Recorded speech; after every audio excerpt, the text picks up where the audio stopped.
Bienvenidos a TV Mundo Perú, el canal de los emprendedores. Hoy viernes 24 de mayo estoy junto al titán de la política, al abogado y pensador Percy Vilches Salvatierra, y también pues al filósofo y director de Diario Uno, al señor Ricardo Milla. Pero antes quiero agradecer pues a los que hacen posible mi presencia y también a los que me acompañan hoy día.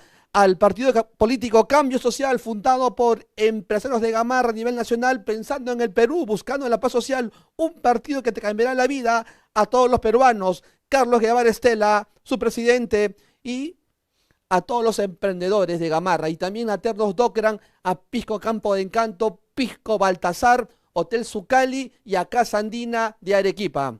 Bueno, dejo con ustedes a estos dos grandes pensadores del Perú. Permiso.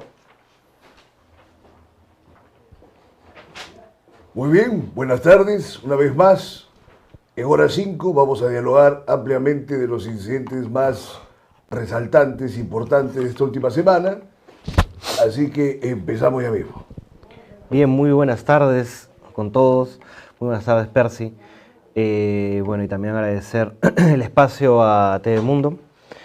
Y bueno, yo creo que sería bueno empezar con la noticia, digamos, que ha sacudido a la política esta semana, que no es otra cosa sino la continuación de esta pugna, ¿no?, entre esta clase social de la que hablábamos la semana pasada, porque que salga Patricia Benavides, que saquen a su hermana, desde una Junta Nacional de Justicia mermada, hecho un informe por una persona inhabilitada por el Congreso, y al mismo tiempo un caballito de batalla muy interesante de la caviarada, que es Zoraida Ábalos, ¿no?, que por orden del Poder Judicial ha sido reincorporada. Entonces, esto por un lado que está pasando en el Ministerio Público, en la Junta Nacional de Justicia y en el Poder Judicial, que desde mi punto de vista, desde un análisis materialista histórico, no es otra cosa sino la muestra de dos bandos de la gran burguesía, ¿no? Los ricos, los dueños de los medios de producción, que no es otra cosa sino los dueños del país, y hacen y deshacen como quieren la política y el Estado, se están peleando por ver quién se queda con el Poder Judicial y con el Ministerio Público, o sea, con lo que administra la justicia. Porque si no hay forma de administrar la justicia, no se puede, por lo tanto, llevar a cabo sus negocios. Porque esto acá no es una cosa de que quién tiene la razón ideológicamente, sino es quién se queda con el dinero. ¿No lo piensas así? Yo no lo pienso así, pero coincido en parte con tu análisis, porque definitivamente lo que no se puede llevar a cabo sobre esta realidad es arguir de que hay un lado bueno o un lado malo respecto de la gente que está disputándose, como bien dice, la hegemonía de entidades que administran justicia en el país, y que es una dinámica que se está sosteniendo ya prácticamente 10 años. 10 años, y arranca pues toda esta nómina de Sánchez, Chávarri, Ábalos, Benavides, y que han ido prácticamente intercalándose en la Fiscalía de la Nación y sirviendo a intereses que son los intereses de cualquiera, excepto los que en teoría deberían sostener, de acuerdo a la representación clásica de la democracia, que es el bienestar y el favorecimiento de la población. Entonces, eso realmente es una total pantomima, y desde luego que se ve únicamente que están sirviendo a, como dije la semana pasada y sostengo, reitero, a sus patrones, ¿no? Entonces, en ese sentido, este enfoque economicista es acertado en parte según lo que yo expongo, pero hay un elemento de coincidencia. Realmente no se puede establecer que haya uno de estos lados que esté sirviendo al país, para nada. Pero es que acaso esto no denota la naturaleza del Estado moderno, o sea, las democracias contemporáneas que se basan en la separación de poderes y en una libertad de expresión, libertad de mercado, libertad de propiedad y una serie de libertades que son necesarias para el desarrollo del Estado contemporáneo. ¿Es que acaso el Estado contemporáneo y su democracia, o replanteo la pregunta, en algún momento este Estado moderno, liberal, democrático, capitalista, ha servido realmente a los intereses de la población? Ya ni siquiera hablemos del pueblo como tercer Estado, ¿no? Como en la Revolución Francesa, en donde el pueblo pues era ese tercer Estado donde estaba tanto los trabajadores como los burgueses, los comerciantes.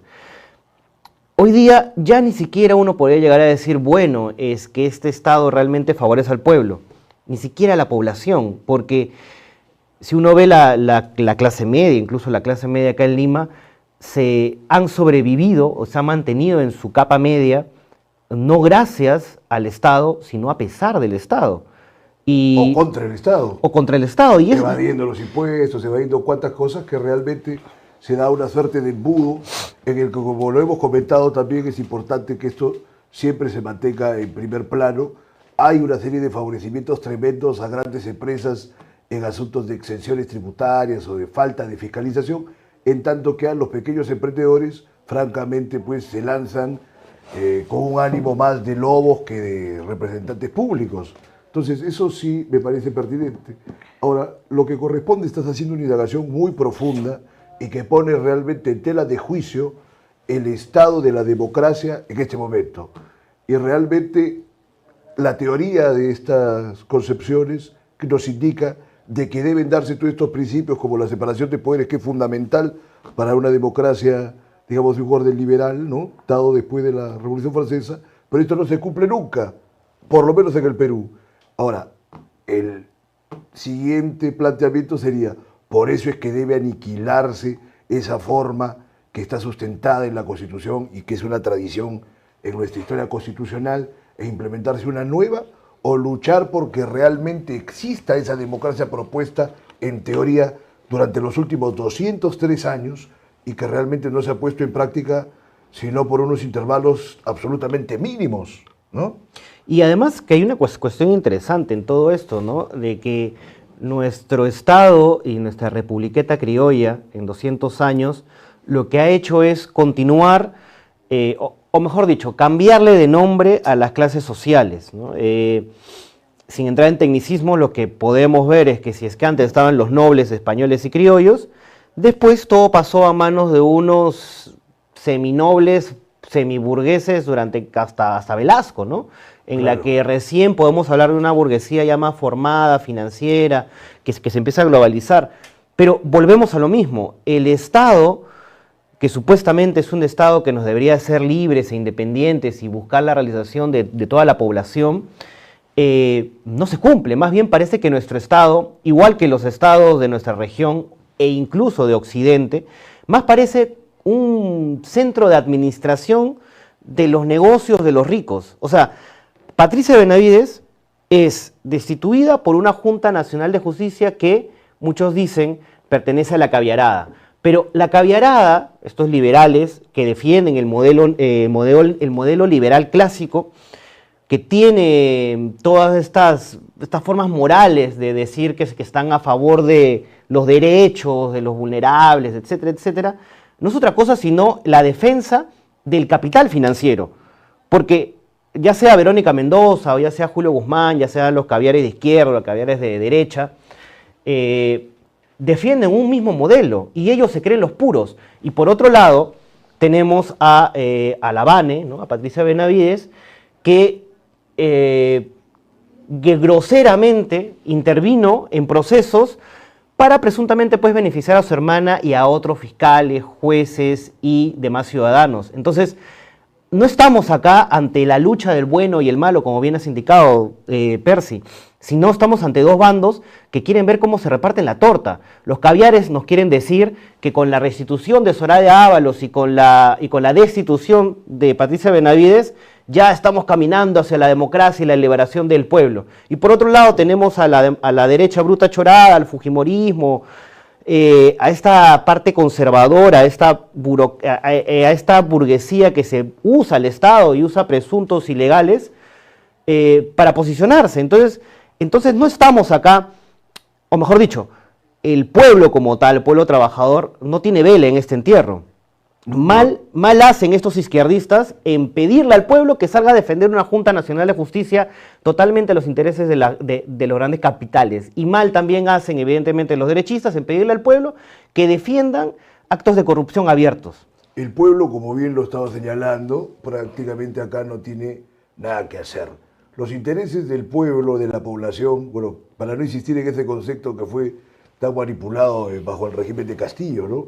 Pero, es decir, el grueso de la población nacional aquí no ha tenido una participación mayor en ningún momento, creo yo, en el curso de los últimos 203 años desde que se jura la independencia por San Martín, de una manera que además, como sabemos, y no está de más nunca dejar de repetirlo, fue una imposición foránea. No podría determinar en este momento, porque no es tampoco un motivo de conversación para la cita de hoy, cómo es que funciona este tema en otros países. Tenemos referencias sobre ello, pero por lo menos acá en el país, toda la doctrina acerca de la democracia y la república han sido concepciones totalmente gaseosas, que han sido descritas de una manera lírica, ¿no? Pero realmente no ha habido jamás una participación de la población en todos estos actos. Entonces, creo que quizás por eso es que hasta la fecha se sigue teniendo en los márgenes los intereses de la gente. Porque si la gente tomara una participación real, incluso en términos electorales, no tendríamos la categoría de personajes prácticamente subnormales en gran medida que pueblan instituciones como el Congreso y todo lo demás. Es decir, si realmente existiera una representación democrática, los representantes nacionales tendrían forzosamente que ser muy diferentes a los que en este momento tienen escaños en el Parlamento y en diferentes entidades del Estado. Entonces, aquí lo que está pendiente es, de todas maneras, una lucha popular que no la determino si es conveniente que sea de izquierda, liberal, comunista, pero falta ese elemento que el pueblo, la población realmente tome cartas en el asunto, porque en teoría el soberano, y esto es una paradoja que se puede volver hasta risible, pero en teoría el soberano de una república y de una democracia es siempre el pueblo. Eso aquí existe solamente como una declaración poética, en el peor de los grados que se puede concebir el término. E imagínate que incluso ya mencionando el tema del nacimiento de la república, más allá de que si fue invasión o no, lo que hizo la Serna o Bolívar o Sucre, hay que tener en cuenta que los primeros congresos constituyentes y los primeros congresos normales no eran elegidos por el pueblo. O sea, al principio podían votar los analfabetos, pero acompañado de una persona que sepa leer y escribir. Y además el voto no era secreto. Y por último, tampoco no había sufragio universal desde el siglo XX. Sí, claro. y de hecho, si seguimos en esa línea, no ha sido hasta 1980 en que realmente todo el pueblo votó, porque ya por la Constitución de 79 ya podían votar incluso los analfabetos e iletrados. Entonces, es una locura realmente cómo esta nación, una nación política, se ha hecho de espaldas a la población. O sea, hasta el día de hoy, lo que podemos ver, tanto con la ridiculez de ver una Zoraida Ábalos, que unos 4 gatos la reciben con globitos en el Ministerio Público, ¿no? Claro. Unos cuantos caviares ahí haciendo un show y pasándola en Canal N.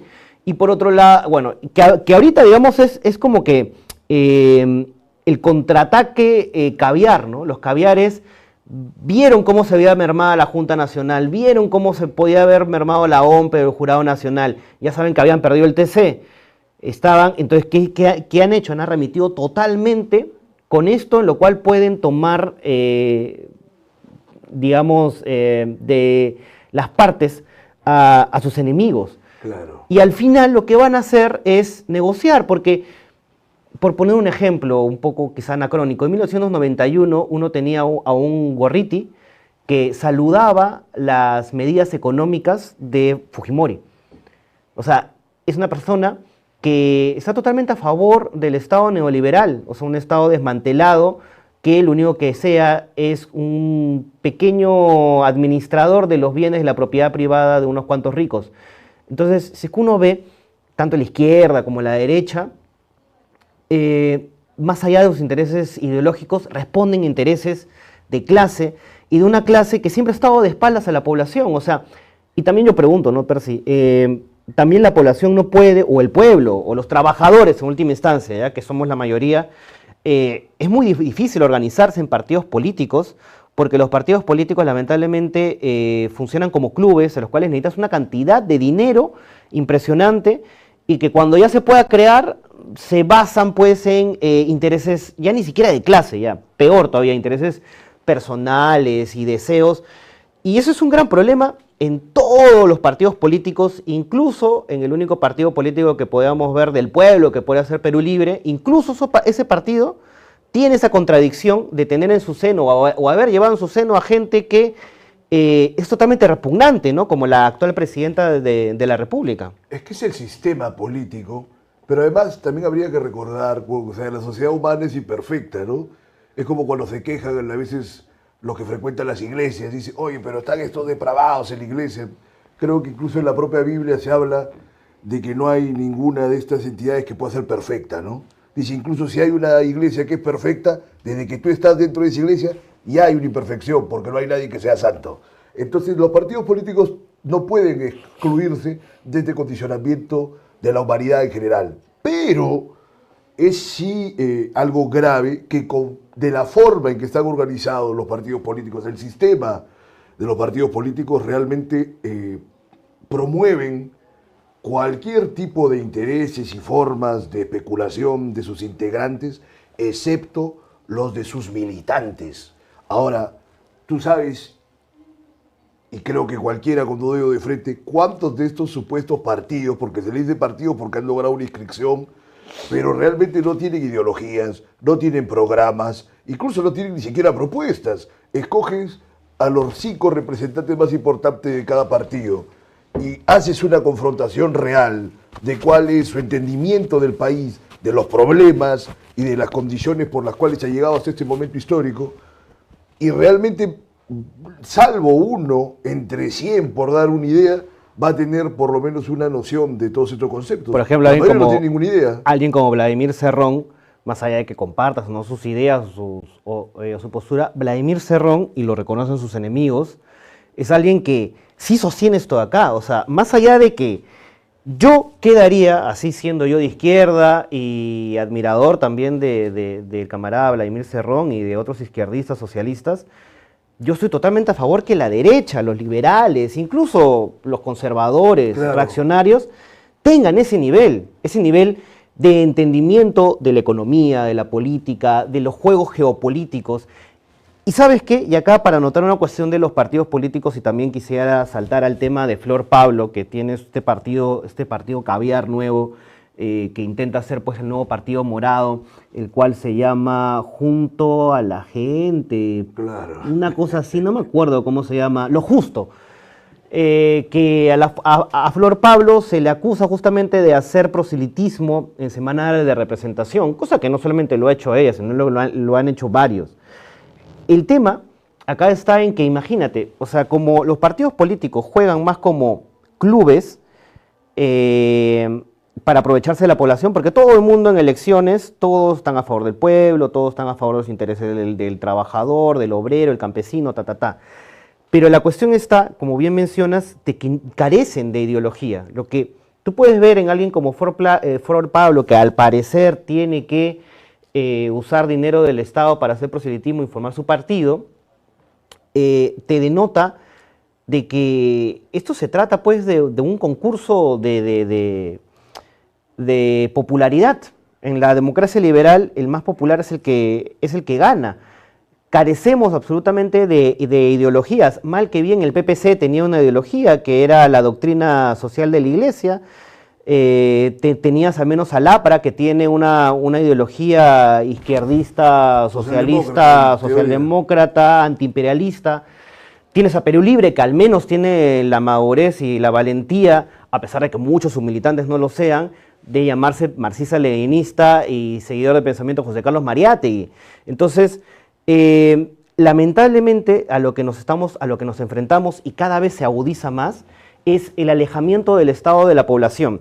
Mientras que Hegel, por ejemplo, pensaba, y eso siguen muchos liberales, que el Estado es el lugar donde se reconcilia el individuo y la sociedad, más bien lo que diría Marx Es al revés, ¿no? El Estado más bien es el lugar donde no se reconcilia la sociedad y el individuo, sino donde se ve más los conflictos que hay, las luchas que hay, los intereses contrapuestos que tiene, por ejemplo, los dueños de una gran minera y los intereses de la población que puede verse afectada por esa gran minera, llámese Tía María o como fuere. ¿No te parece que es momento de un cambio, quizá no en el sentido marxista-leninista revolucionario, pero sí en el cambio revolucionario clásico de tenemos que cambiar todo? Porque pongas a Soraya Ábalos, a Patricia Benavides, a Dina Boluarte, a Castillo o a quien tú quieras, incluso si pusiéramos a Vladimir Cerrón, él mismo no podría hacer gran cosa si es que no cambiamos todo el aparato jurídico, el marco jurídico y por lo tanto la Constitución y la forma en la que entendemos el país, porque esto que criticamos tú y yo nace de toda una tradición constitucional del Estado a espaldas de la población. Y esta Constitución también lo hace. Por supuesto que sí hay ese elemento de todas estas personas que están en el ejercicio de poder, que viven de espaldas a la población, pero hay muchos matices en lo que comentas, aunque suscribo en cierto modo una parte de lo que se ha conversado. Pero mira, por ejemplo, vamos a partir, tú enumeras a Cerrón, entonces yo te diría, el mundo liberal, por ejemplo, tienes a Enrique Yersi.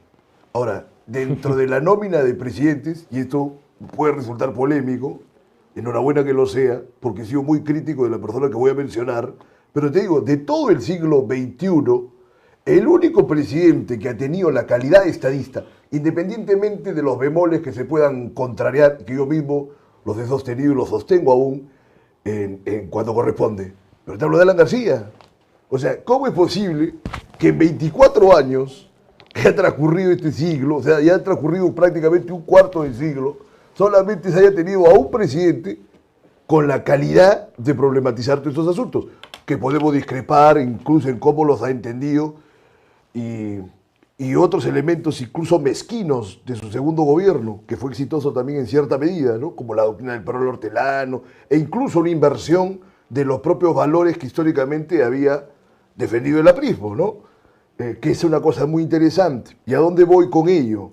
Que cuando yo hablo de que todos estos movimientos políticos están exentos de una ideología clara, de programas, de propuestas, de cuadros mismos, o sea, tampoco hago una apología de la ideología como una nómina férrea y que no puede tener graduaciones. ¿No? No, claro, pero lo mínimo Porque que esperamos de la gente es la un realidad, bagaje de ideas, ¿no? Por supuesto, Y una respuesta a la realidad. Pero lo que voy es la flexibilidad, y que tú debes recordar que el mismo Lenin la manifestaba, ¿no? Esa famosa anécdota que él comentaba, que antes de ir a lo de la estación de Finlandia, decía, si está en contra de la realidad mis ideas, bueno, que la realidad se atenga a las consecuencias porque le va a ir mal, ¿no? Lo peor va a ser para la realidad. Pero cuando ya pasa lo de la estación de Finlandia y llega a ejercer el poder en Rusia, entonces él se da cuenta y dice, no, o sea, si hay una contraposición entre la realidad y las ideas, hay que ir cautelando y graduando el impacto de las mismas. O sea, hay que atender al famoso principio de primacía de la realidad. No para dejar las cosas tal cual están, pero para poder admitir una transformación que sea hecha con un gran criterio, ¿no? O sea, lo digo incluso ya desde el bando del propio Lenin. Entonces, acá hablamos de cambiarlo todo y suena realmente maravilloso, incluso podría ser romántico, que a nosotros nos ha faltado siempre durante este proceso de 203 años una revolución, del tinte y del color que sea, ¿no? Para que realmente la gente pueda participar en los hechos políticos que estamos comentando ahora mismo. Pero, yo te digo, desde una perspectiva de quien ya está ejerciendo el poder, hacer esa transformación desde cero, ¿no sería más inteligente, ya te pregunto, o una cosa madura, ver las transformaciones que están pendientes, sobre todo las actualizaciones en torno a la idea de la democracia y la república, que acá realmente no son sino una fantasía o una pantomima, y conservar lo que de bueno se ha logrado obtener en el curso de estos años? Porque tampoco es que todo ha ido tan mal, o sea, ha habido algunos elementos de desarrollo que, ¿qué es lo que ha faltado? El criterio político de atender que este bienestar económico, de lo que incluso se hablaba hasta hace unos años del milagro peruano, llegue pues a toda la población y no solo a ciertamente este grupo de capitalistas que además no tienen ninguna intención de atender a la gente, ¿no? Sí, pero incluso dentro de ello, a ver, yo no creo que sea posible un cambio radical, absoluto, de la noche a la mañana. Yo creo que ninguna de las revoluciones exitosas del siglo XX, como la Revolución Rusa o la Revolución China o incluso la cubana, me parece que no fueron pues un cambio radical, absolutamente todo. Eso es imposible, ¿no? Pero creo yo que sí es posible poner los cimientos para una educación popular. O sea, lo que creo es que no es que la gente, como creen muchos caviares, liberales y reaccionarios, conservadores, que toman al electorado o al pueblo como si fueran incultos o idiotas. Claro. Porque desde su punto de vista lo es así. Pero no, muchas veces el pueblo es mucho más sabio de lo que subestiman la clase media.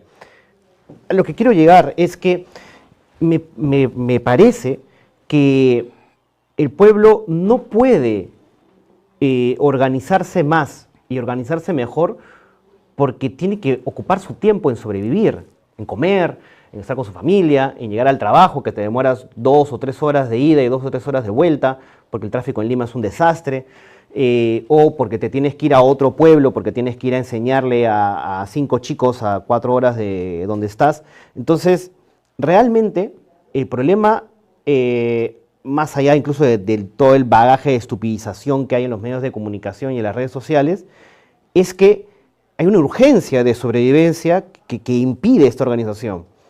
Ahora, yo estoy convencido de que esta organización del pueblo tiene que ser por los intereses del pueblo, pero más allá de eso, incluso saludaría, repito, organizaciones que vengan desde la derecha incluso, o desde la izquierda liberal.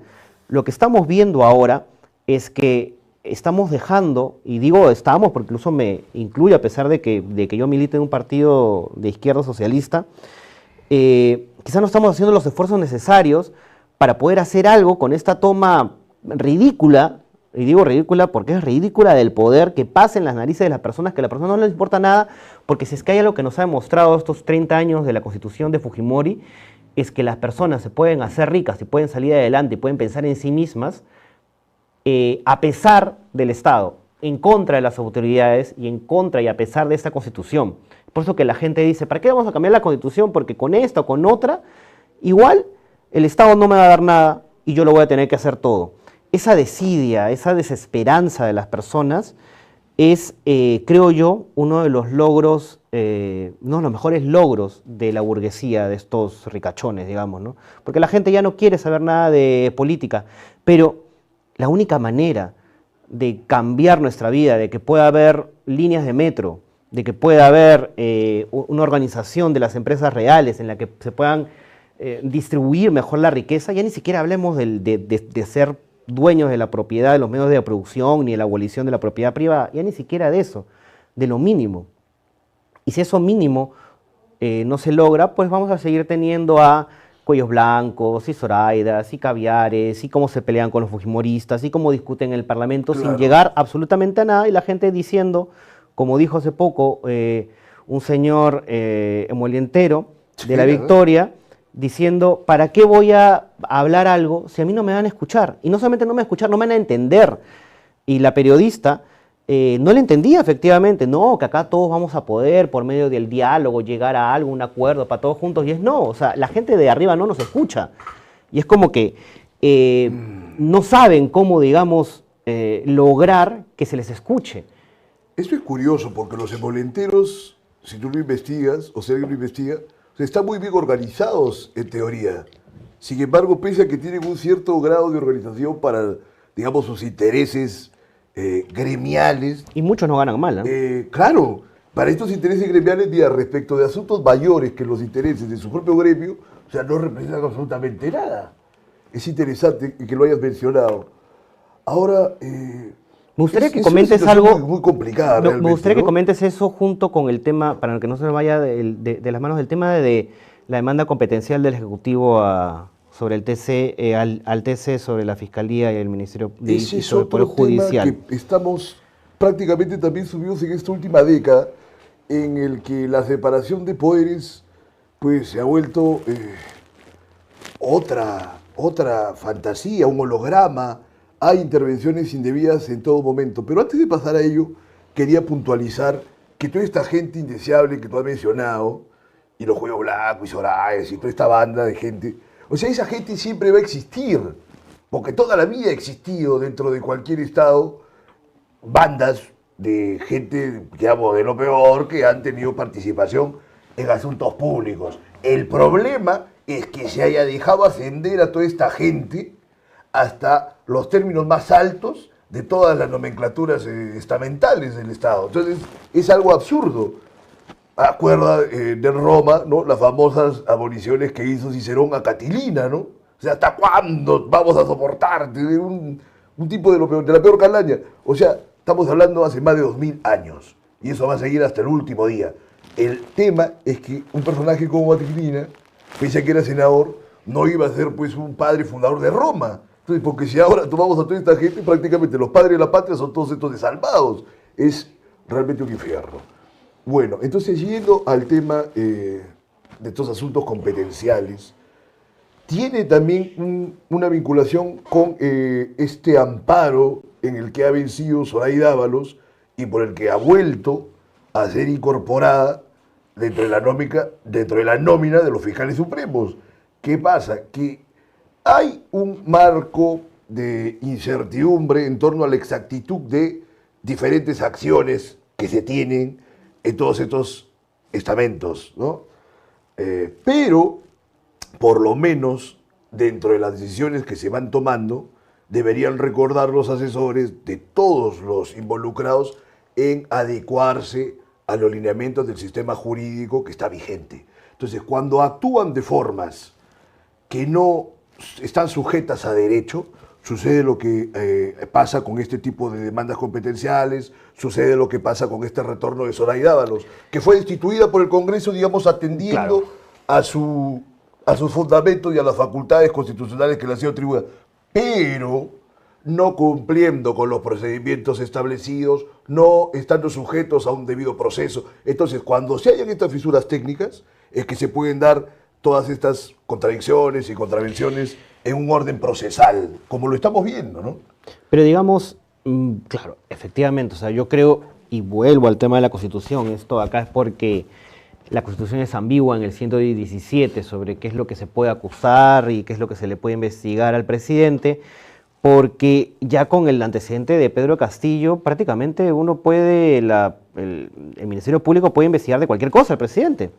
O sea, está bien difícil que el Tribunal Constitucional, por más que esté plagado en su mayoría por fujimoristas, bueno, por reaccionarios, no creo que pueda fructificar, porque lo que intenta hacer Dina es una cuestión más allá del tema jurídico, es una cuestión política, que es la de no me investiguen, ¿no? O sea, yo no voy a responder nada sobre los Rolex, no voy a responder porque voy a perder tiempo en cuestiones jurídicas de defensa penal antes de la administración del país, que es más o menos por ahí estriba la argumentación. Pero vayamos mucho más profundo. Yo creo que es muy absurdo, además, lo que dice Dina, pero claro, prosigamos. Pero digamos, vayamos más profundo a eso, y yo creo que acá hay una cuestión de que el mismo Estado de Derecho liberal, de la separación de poderes, así como lo conocemos hasta ahora, no solamente ha fracasado en el Perú, ha fracasado en todos lados. Y no es que haya fracasado en niveles macroeconómicos, ¿no? La economía en Estados Unidos, en Francia, en Alemania, que siguen este modelo clásico liberal de la separación de poderes, lo han hecho, insisto, a pesar de esto, porque cuando han tenido que defender sus intereses nacionales económicos, no hacen ninguna separación de poderes, y no solamente eso, sino que el Estado interviene directamente en la propiedad privada de los burgueses para protegerla.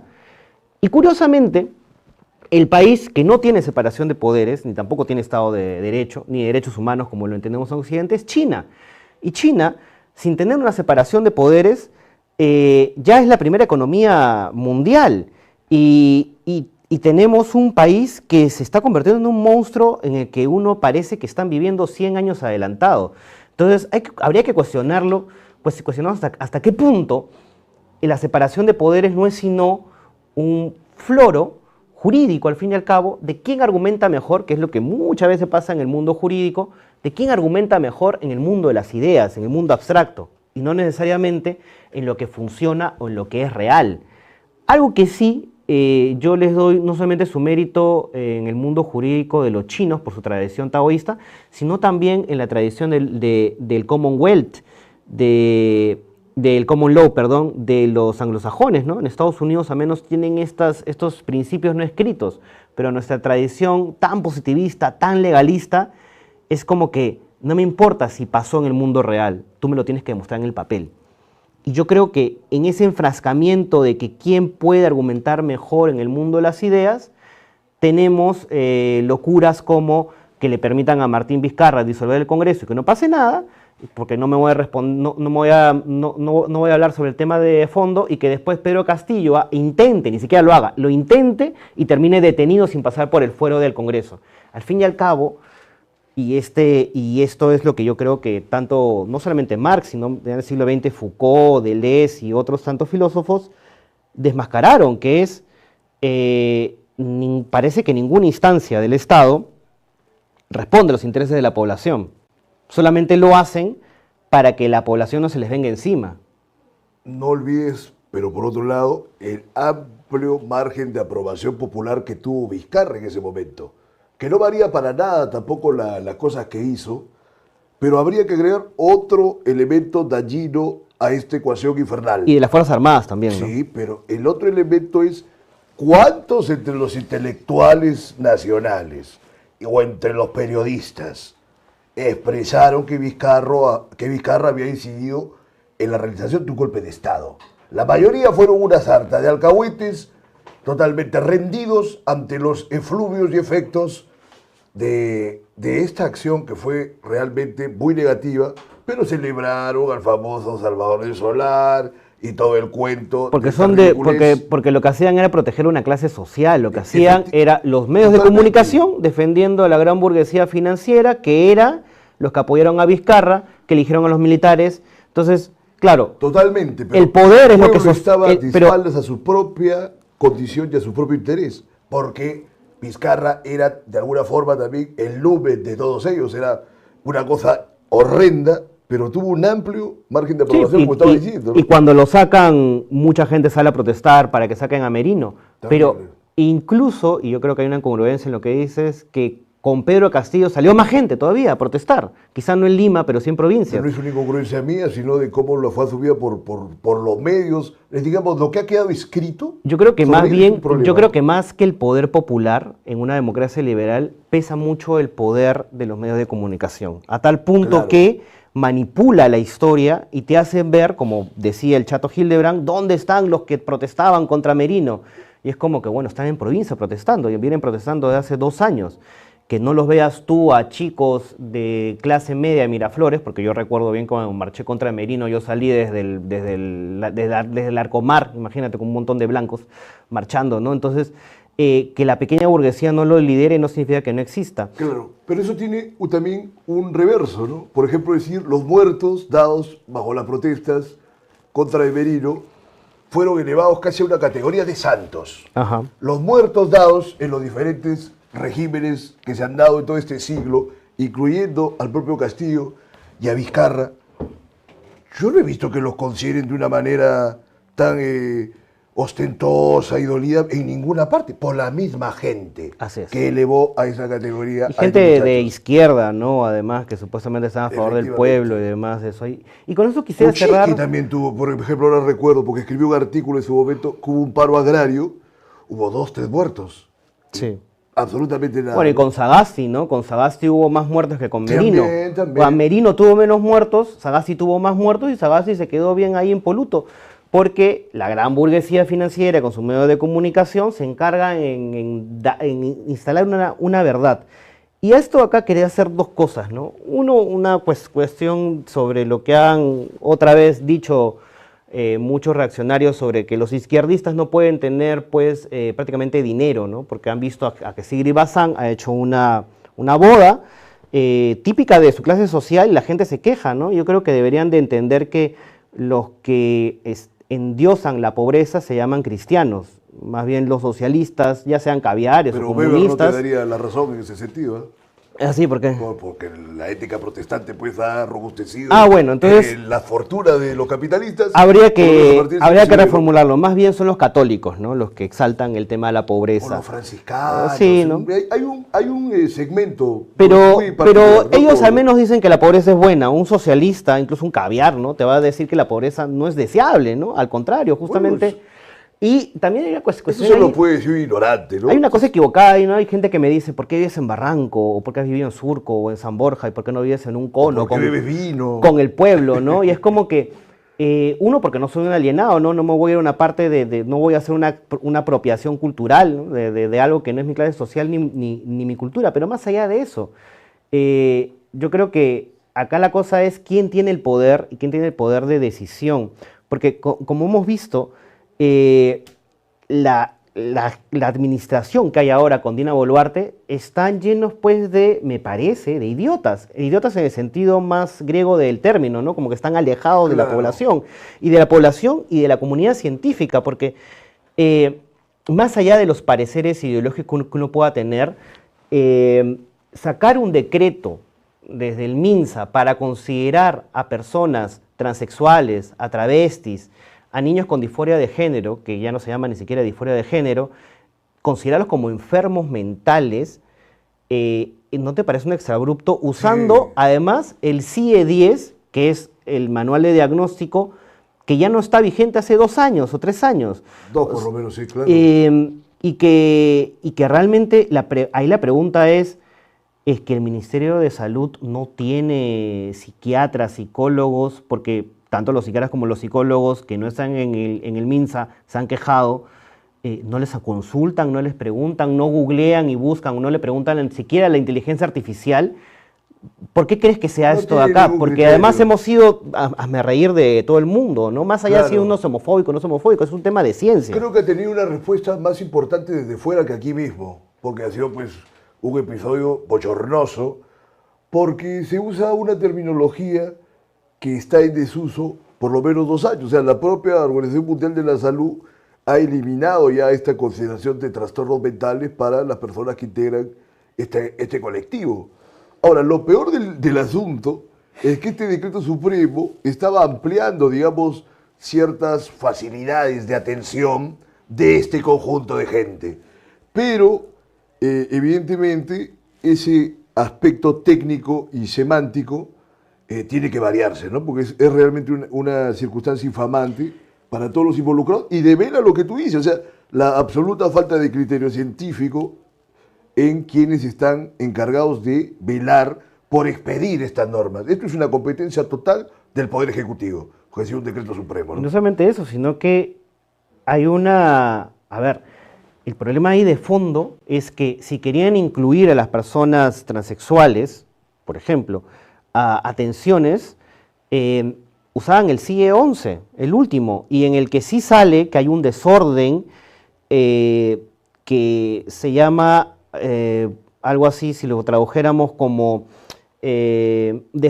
como un desfase de género, que el género que uno tiene, que el género que uno quiere tener no se condice con el género que la sociedad le ha impuesto. Y eso sí puede traer problemas desde depresión, ansiedad, etcétera, pero eso ya está incluido en el CIE-11 sin haber entrado, que ya no lo hace el CIE-11, en hablar de travestis, de transexuales, de niños con disforia de género, bla, bla, bla. O sea, que una persona transexual que tenga problemas de ansiedad, depresión y otros derivados por cuestiones sociales, porque ellos sufren por discriminación de la sociedad, se puede hacer tranquilamente con el CIE-11 e integrarlos al sistema de salud en lo que eso respecta. Claro. No había necesidad de hacerlo así. Lo único que demuestran es que el trabajo que se hace en el Ejecutivo es, como muchas veces lo he escuchado, porque bueno, yo no trabajo en el Ejecutivo, hay gente que me dice, y es que simplemente lo que hacen es, toma un trabajito, tú mira cómo haces y vamos a ver cómo se resuelve y ya está. Y lo hacen así a la champa. Y así parece que lo hacen con la gran cantidad de cosas que se hacen en los Es una ministerios. desgracia total y además tú sabes que hay una camarilla de burócratas que ya se han asentado en el Estado, pero que no tienen realmente mayores méritos para estos efectos. Muy bien, Ricardo, ha sido una conversación muy aguda, como siempre, así que ya nos vemos la próxima semana con más diálogos acerca de todos estos temas de gran importancia para el país. Muchas gracias y buenas tardes, buenas noches con todos.